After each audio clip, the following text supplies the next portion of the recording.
అందరికీ నమస్కారం. Welcome back to our channel విజేత స్టడీ సర్కిల్. ఈరోజు మనం ఈ వీడియోలో ఆంధ్రప్రదేశ్ ఉద్యోగులు మరియు పెన్షనర్ల ఏప్రిల్ జీతాలు పెన్షన్లు సంబంధించిన సమాచారం వీడియోలో చూద్దాం. అంతకంటే ముందుగా మన ఛానల్లో అందరికీ జీతాలు పెన్షన్లు జమ అయ్యే వరకు ఎప్పటికప్పుడు 100% ఖచ్చితమైన తాజా సమాచారంతో వీడియో చేయడం జరుగుతుంది. అలాగే పీఆర్సీ, డిఏ, సర్వీస్ మేరకు సంబంధించి ప్రతి అంశాన్ని వివరిస్తూ విశ్లేషణ చేస్తూ ఉదాహరణ తీసుకుని వీడియో చేయడం జరుగుతుంది. అలాంటి వీడియోస్ కావాలనుకుంటే మన ఛానల్ సబ్స్క్రైబ్ చేసుకుని ఫాలో అవ్వండి. ఈ ఆలస్యం చేయకుండా మన వీడియోలోకి వెళ్దాం.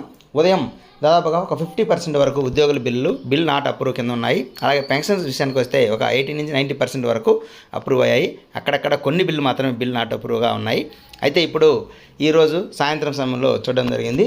దాదాపుగా పెన్షనర్స్ ఉద్యోగ బిల్లు అన్నీ కూడా దాదాపుగా 90% బిల్లు వెయిటింగ్ ఫర్ ఫండ్ క్లియరెన్స్కి వెళ్ళాయి. అంటే ఎస్టీఓ గారు అప్రూవ్ చేశారు. కాబట్టి ఇది మన ఎస్టీఓ గారి పరిధిలో పూర్తిగా బిల్లు పూర్తయింది. ఈ అమౌంట్లు వచ్చేదాన్ని బట్టి మనకి జీతాలు జమ అవుతూ పెన్షన్లు జమ అవుతూ ఉంటాయి. కాబట్టి అన్ని బిల్లు కూడా మనకి ఈ ఫండ్ క్లియరెన్స్కి వెళ్ళాయి.